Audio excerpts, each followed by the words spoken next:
This is a quick introduction to price discrimination. When an economist talks about price discrimination, what they're talking about is charging different prices. Implicit, if we go back to our story about this monopolist, we know that they elevate their prices, right? But what it means is that every single unit that this monopolist sells, every single unit is always sold at whatever this value of PMON is. When we talked about a perfectly competitive market, implicit in our model was that every single unit that was ever sold, it was always sold for a value of P star. But if we think about the real world, there's tons of violations of that assumption. Price discrimination is a way for an economist to talk about those different prices that are charged. There's actually three different major types of price discrimination that we're going to talk about: first degree, second degree, and third degree. We're going to start with third degree price discrimination.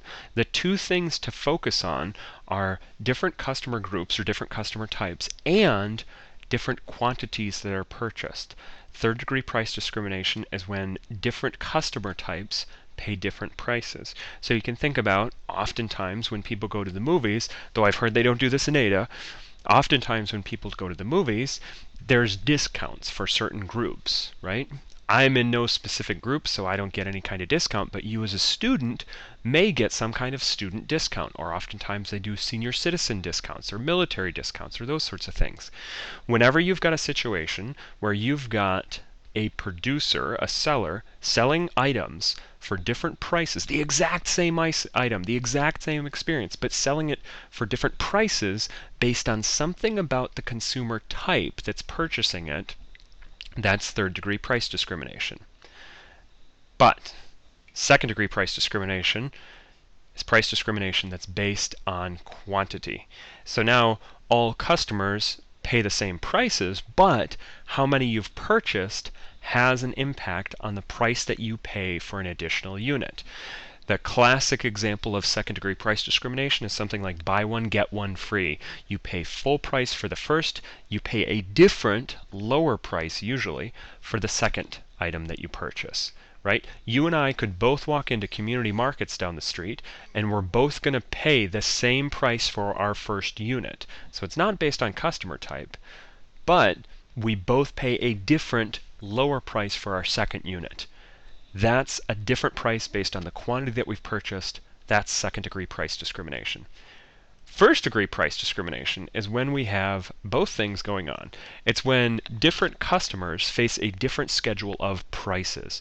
You and I are both going to face different prices, and our prices are going to change based on how many we've purchased. Those are the three main types of price discrimination. For any of these to work, there are two conditions that are vital. The first is we got to be able to distinguish customer type, right?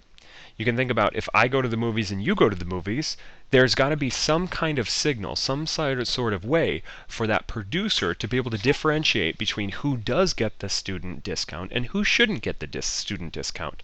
How do they distinguish customer type? Well, they ask us, do you have a student ID? And I don't have one of those anymore, right? So you do. That's the way that they distinguish different customer types. When we think about going to the movies, that's actually a pretty easy thing to fake, right? But you can think of some other situations where different customer types and the signaling that's involved might be a little bit more difficult or a little bit more costly to pull off. Second, you've got to be able to prevent resale, right? So if we've got two different customers that are getting two different prices for a good, then it's possible that if I get my price for my good for a lower price than you, that I would go and buy it and turn around and sell it on a secondary black market to you for some price that's in between what we both paid. You're going to like that because you get it for a lower price than you would have from the direct supplier. And I'm going to like it because I make a little bit of profit on it.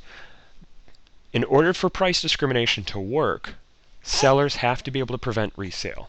That process that we just described about generating profits from the buying and selling of something to exploit a price difference between customer types or something else, that's known as arbitrage.